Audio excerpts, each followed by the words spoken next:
Hello, gorgeous. Today we are going to chat about why mindset for money and mantras and affirmations for money are not fucking working for you. So let's dive in. This was something I had to learn kind of the hard way, but I am so grateful for it because it taught me at a very cellular, deep level how to actually heal and change my relationship to money. So it was no longer this codependent, grippy, graspy, clingy, seeking, always like looking for kind of situation, where now it's like I trust, I understand, I am in this different kind of feeling and mindset, and that's where I want to get you today. So while it might take more than just one day, I am also hopping on to remind you that I am running the Money as Mindset training. It starts today at 3 p.m. Eastern. If you have not gotten your buns in and registered for it yet, make sure you do that. Even if you can't make it live, you can listen to the recordings. And I know for a fact that if you show up for the 3 days, you will have a major shift. You will come back to your home, which is inside of you, not outside. You will change your emotional dynamics. You'll have some alchemy there. You're going to transform the way that you feel around money. And you can come back to these practices whenever you get triggered by money, because if you're alive, until you have time over and over and over again of practice, you're going to have stress and anxiety and things come up around money. But now you'll have tools to transform those triggers and that stress and those physical reactions so that you can then take more inspired action, better action, and make easier mindset shifts. So let's dive in.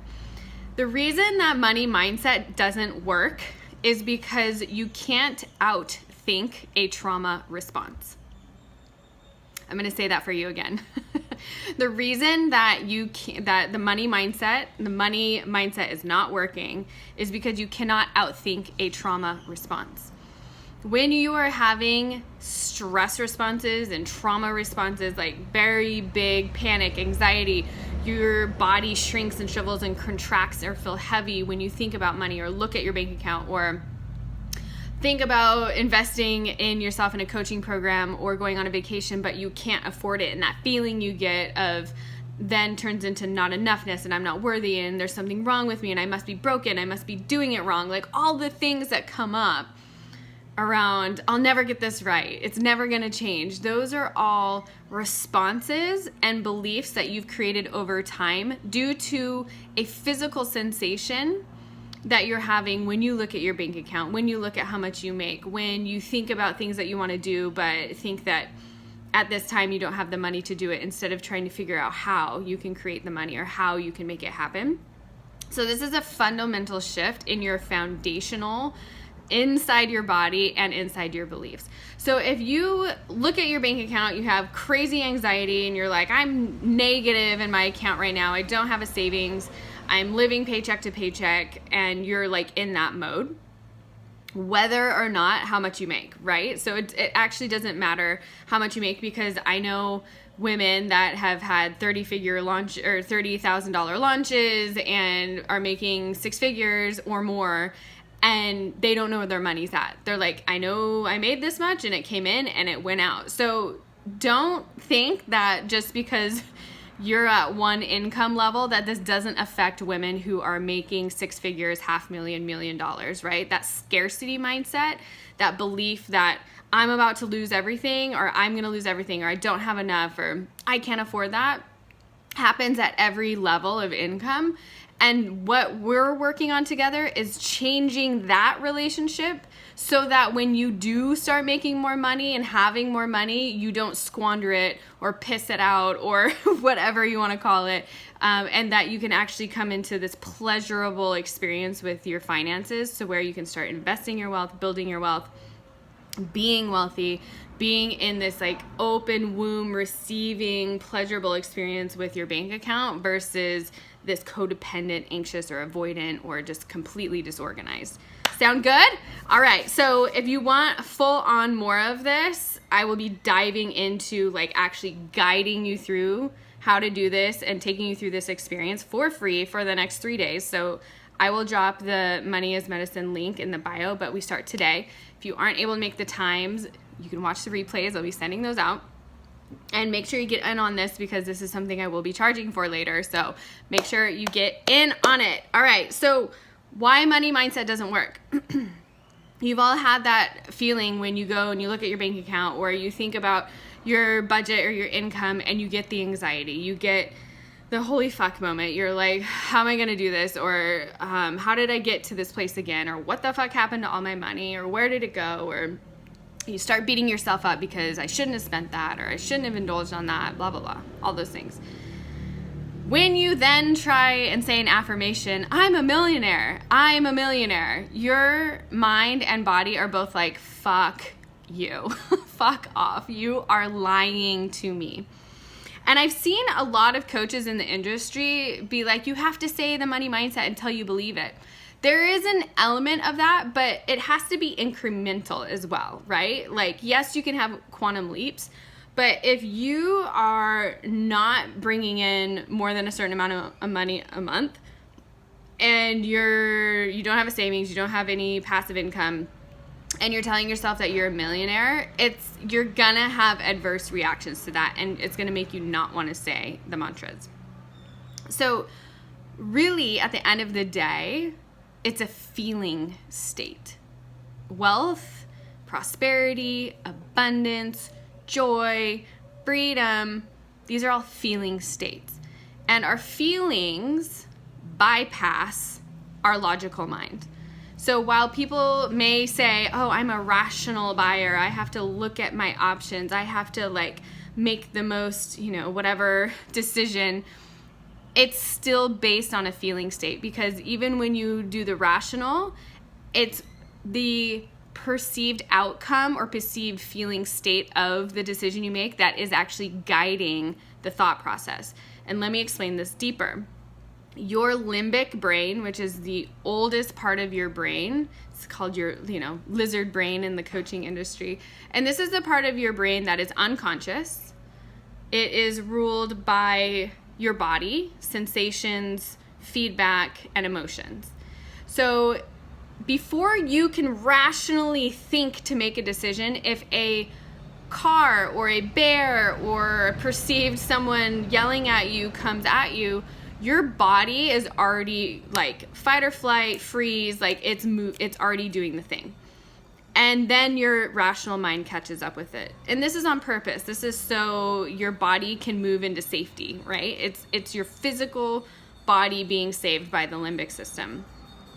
So when you go to look at your bank account, while it is not a bear coming at you, I worked at Yellowstone National Park for a summer, and I actually scared off a grizzly bear. Maybe it's because I'm Italian. It was on accident. I actually didn't see it. It's a funny joke that I have with my ex. But long story short, when you look at your bank account, it is the equivalent, if you are not having a good relationship with your money, it is the equivalent of having a bear come at you. And it turns off your rational mind. It puts you in fight, flight, or freeze. And if you don't have the tools to neutralize your physical sensations and alchemize the emotions and really get back into this neutral space, telling yourself, oh, I'm a millionaire, I have thousands of dollars in the bank, and those kinds of things are literally just going to make you feel worse. And that is what I see happen time and time again. That was my experience when I would sign up for programs that were all about money miracles and money mindset and all these things. And they would use things like affirmative prayer, like I am a worthy, wealthy woman. I am, and affirming those things. And those are great. I fully am on board with those. But when you just try and think your way, like the think your way to the place, it's leaving out your emotions, it's leaving out your trauma responses, it's leaving out your generational trauma around finances, it's leaving out your family behavior around finances that you've learned for decades. So when you learn how to take in the feedback, like you look at your bank account and the body starts going, when you can learn how to move those sensations safely through your body and come back to a place of creating inner safety and processing the big emotions, because the emotions and the thoughts that you're having are going to be a couple of things. When you look at the bank account, it's just a number. It's actually fucking made up, right? So like if we all went to the bank right now, took out all of the money that we had in our accounts or credit or whatever, the bank literally would have to print off paper. They don't even have that much money in the bank. It's something we've made up. It's like an honor system. So when you go to look at what's in your bank, you've been taught by your family, by society, by fill in the blank, that if you don't have a certain amount, or if you're over withdrawn or what the fuck ever, then you're irresponsible, you're a bad person, you're bad with money, you're broken, it'll never be fixed, fill in the blank, right? So when you look at your bank account, what is it that you think? What's the first, like, what is it that you're making it mean about you? Are you making it mean that you don't know what the fuck you're doing with yourself or your life? Do you make it mean that you're bad with money? Do you make it mean that there's not enough in there, so you're not enough? You'll never be enough because you don't have enough to invest for yourself, even if there's money in there. What are you making it mean? And then the next is seeing how that affects your emotions, right? So when you have that emotional reaction, then it's also the trauma response in your body. And listen, your body can start having sensations before you cognitively and rationally realize what you're thinking and feeling, right? It's like when the bear comes at you, your body's acting before you're thinking or feeling. It is like go time. So depending on where you're at on the spectrum, you might not even be aware. You might just be having the anxiety and the panic and not even realizing that it's from your bank account or an unexpected bill or your kids asking for something and you're like, fuck, I can't afford this, or like, why do they have to need it now, like when I don't have money, or whatever the thing is. Or I have all this money coming in and I'm successful, but I have nothing to show for it, like in my bank account, right? You might not rationally be thinking that, but when you look at your bank account, you might be having those physical sensations. So I'm not going to dive deep into the process of this because that is what I do in my coaching practices, and that's what I'll be teaching on Money as Medicine. So you can hop into that today. We start today. But I wanted to share this because you need to know that it's not just mindset. You are dealing with generational trauma, your own physical, emotional, psychosomatic trauma experiences from whether it's financial loss or just not enoughness or worthiness or what the fuck ever it is. And it is a disservice to you when coaches are like, just do the mindset, just do the mindset, just do the mindset. And you're doing the mindset, but it's not addressing these deeper layers. And so it's just making you feel worse, and it's actually creating more problems for you. So you have to address the actual physical somatic. When I say somatic, I mean in your body or physical responses that you're having to your money. When you heal the relationship that you have to money, because everything is relationships, that is when your money dynamics shift. This is when money becomes easier to make. You become more resourceful. You stop having a codependent or avoidant or disorganized relationship, aka dysfunctional relationship with money. Most people on the planet have that, myself included, and you also get to work through that and heal that, and it's a process and it's a journey. So I'm going to drop the link for Money as Medicine for you to join, but I want you to understand that your money mindset is like just the tip of the iceberg. It's like the icing on the cake, and it works more efficiently and more impactfully when you work through your body and emotional state and then your mental state, because then your feeling state can get behind what you're actually thinking about. If those two aren't connected, it's always going to be disconnected. So you have to remember that feeling state is what rules the subconscious, the unconscious. So all of your decisions are actually based from what emotional state you perceive you're going to get to. So we're going to dive into this today. Get your buns in Money as Medicine, and I'll see you there. Mwah.